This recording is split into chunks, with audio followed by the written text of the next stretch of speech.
Hi, this is Mayuk here. Welcome to my YouTube channel, and this is my first video. I'm doing a reaction video. This video is of Palki Sharma.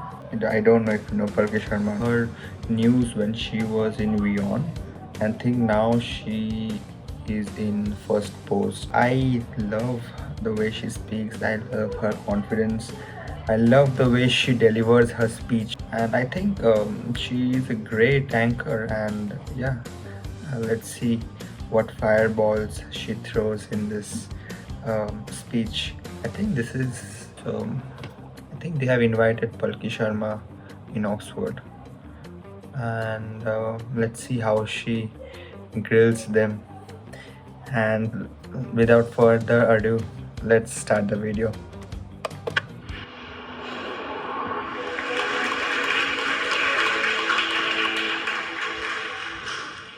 Thank you, Mr. President. Namaskar and good evening to all of you. We're debating India's path tonight, and I could wrap my argument in one sentence borrowed from the White House. Go to New Delhi and see it for yourself. But I've been given more time than that, so I will tell you what I see. Earlier this week, I was on my way to the Delhi airport. There was a lot of traffic. At one point, the car stopped. On the roadside, I saw two vendors. One was selling fruit, the other was selling coconut water. What caught my attention was not what they were selling, but how they were selling it. Both had a QR code prominently displayed. And every single customer walked up to them, scanned this QR code, and paid for their purchase, every single one of them. To me, this is a picture of today's India. It shows three developments, three of the many developments I shall list out tonight. Number one is financial inclusion. Both the vendors had a bank account linked to their mobile phone. Number two is internet or mobile penetration, what we call digital India. It was 15% 9 years back. It's 48% today. And number three is the airport traffic. It just keeps swelling even though we are at the receiving end. We see what it shows. From 67 million 9 years back to almost double now. To me, these things signify the path that India is on. And how do you determine if the path is right or wrong? You look at numbers, data, surveys, reports. I shall refer to all of these as I make my arguments. But I also want to dwell on something that's more personal, more important, I think, yet unquantifiable. I'm talking about the experience of living in today's India. I have lived in many Indias. The wary India where exciting policies and positions were abandoned. The self-doubting India, where decisions were taken based on global opinion. And today a more confident India where the world comes for leadership and inspiration. You cannot put a premium on that.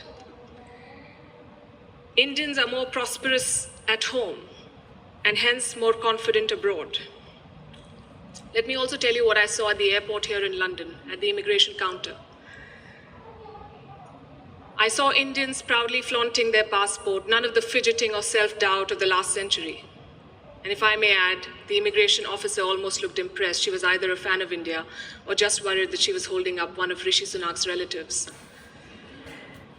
Damn. We are proud of what we share with the world. Bollywood, masala chai, yoga, cricket. India today is a soft power giant. At the same time, India is not a timid democracy that tolerates terrorism or betrayals. When Pakistani terrorists attacked Kashmir's Pulwama, India carried out surgical strikes on Balakot. Yeah, let's go. Today's India is not a pushover country. It's a world power denied.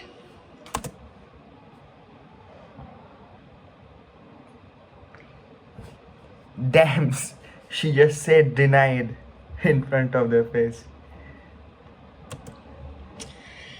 Today, invasions and colonialism Damn. are part of our history, not our identity. We are shaped. That must be a person from Pakistan, right? Or someone. I mean, you know. Shaped by subjugation, not defined by them. We are excited about our global responsibilities, not wary of them. This change in confidence comes from growth at home. Which brings me to the numbers. I'll start with India's welfare state system and how it has fared in the past decade. 110 million new gas connections, 470 million bank accounts, 220 million insurance beneficiaries. And to be fair, the welfare concept is not new to India. It's been there for a while. What's new is the approach. It's not just about putting more money in the pocket, it's about empowering people. And the result, once again, the evidence shows in the numbers. India's per capita income has gone from 86,000 rupees in 2014 to 172,000 rupees now. It has doubled. And a big reason for that is the falling inflation. From more than 8% 9 years back to less than 6% today. And this, ladies and gentlemen, is in the middle of a global cost of living crisis. Foreign direct investment is at its highest level. Foreign trade is at its highest level. The growth mantra is connectivity. And I don't have to tell the British that. First thing you did in your colonies was build roads and railways. Our growth story has been about two Indias. The urban India, the bustling urban India, and a sluggish rural India. Today we are trying to connect the two. We are building more than 38 kilometers of highway every day, which is 50% more than what it was 7 years ago. The number of airports has doubled since 2014. The total capacity at seaports has doubled. This connectivity is what is driving India forward. You mentioned GST. Our constitution calls India a union. Damn, why did he bell the ring? Well, I don't know. You can just help me in the comment section. In the middle of her speech, why that guy bell the ring? I mean, okay, I don't know. Please enlighten me in the comment section. Union of all states, which is a great tribute to our diversity. But it also meant 28 different state economies, different taxes, different trade practices. This government tried to unify it to create a single Indian market. It took time, but the result is this today. Tax collection is at its highest ever. The number of taxpayers has doubled since 2017. I have a lot of data I could go on, but you get the drift. So now I'm going to talk about India's global position. Because your path is also about your role in the world. Are you a troublemaker or a consensus builder? I think there is no doubt as to where India stands. India is a member of the Quad and the SCO. India is invited to the G7, but is also a member of the BRICS. India rubs shoulders with the West, but also leads the global South. Which other country can claim to juggle these roles? Yeah. And how does India do it? Because we are not trying to play an outsized role in the world, we are trying to play the right role. In the Russia-Ukraine war, India has not taken sides. And I know it confuses a lot of people here, but back home the thinking is very clear. It is not in our national interest to pick sides and make things worse. India has excellent relations with Russia and the West, and we want to preserve that. It's like when your two good friends fight. Do you pick sides and make things worse?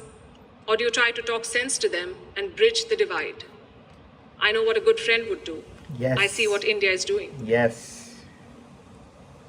India has always been, or always tried, to be a part of the solution, not the problem.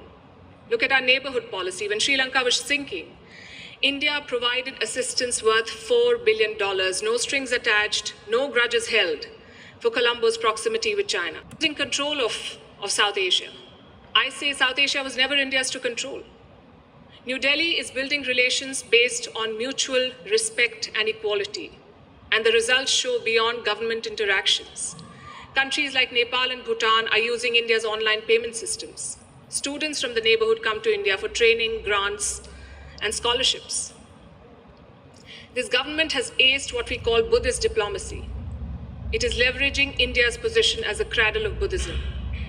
All these initiatives have made India popular. The world stands with us against Chinese expansionism. The global South looks up to us for leadership. The global North looks up to us for partnership. I think that's the hallmark of great diplomacy and statecraft, when you're loved and respected in all quarters. More importantly, when you're trusted in all quarters. India repaid that trust during the COVID-19 pandemic. When the world forgot about morals and globalization, India sent 24 crore vaccines to Yes. 100 countries. And you saw the result of that in Papua New Guinea. When Prime Minister Modi landed there, their Prime Minister touched his feet. This was not a personal gesture to a leader. This was a vote of thanks to the entire country. Let's talk about domestic affairs. Kashmir was brought up. This government abrogated Article 370. Today, Kashmir's economy is doing much better. By the way, sorry to interrupt. Since Palki Sharma said about Kashmir, right? Recently, I uploaded 5 videos. I went to Kashmir and I made a vlog. So I went to Patnitop, Srinagar, Pahalgam, right? You can go in my channel. You can search. You can find those videos. If you like it, please let me know. And yeah, let's continue to watch. 8 crore tourists visited the valley in the last year. That's the highest ever in Indian history, 1.8 crore. Kashmir is getting its first ever foreign direct investment, and that too from a company in the UAE. But since this is Kashmir, let's not limit ourselves to finances. Let's talk about security. Terror attacks in the valley have almost halved in the last few years. The numbers are staring in your face. Security is better, economy is better, Kashmir is better. Plus, we have corrected a historical wrong imposed on India. Let me also address something else that was raised by the opposite side, and that is religious intolerance. It's easy to quote anecdotal evidence and paint an entire country as intolerant. But random elements and sporadic incidents do not speak for India or its leadership or its government. Only policies do, and I'll tell you about those policies. More Muslim students got scholarships in Modi's first term than the previous government. I'm talking about 2 million more Muslim students. If the idea was to marginalize them, why give them more scholarships? Look at the government's Hajj policy. Prime Minister Modi held personal talks with the Saudi regime to increase India's Hajj quota. In 2014, it was 136,000. By 2019, it was more than 200,000. Again, if the idea was to marginalize Muslims, why increase the Hajj quota? This government abolished triple talaq. Would you call it reform or repression? Let me also tell you what a Pew study found in 2021. It runs counter to every argument that will be made here tonight. It found that 89% of all Muslims and Christians in India say they're free to practice their religion. I'll repeat, 89% of all surveyed Muslims and Christians, but no, let's build on perceptions and anecdotes, not on facts. I would also point you to all the social schemes, the bank accounts, the gas connections, the insurance policies. They're available to all citizens of all religions. Does that mean India cannot do better? Absolutely not. Even one incident of marginalization is one too many, but how would you judge an entire country's path? Yes. In fact, it struck me when I was invited for this event, why would Oxford University be interested in debating the path of Modi's India?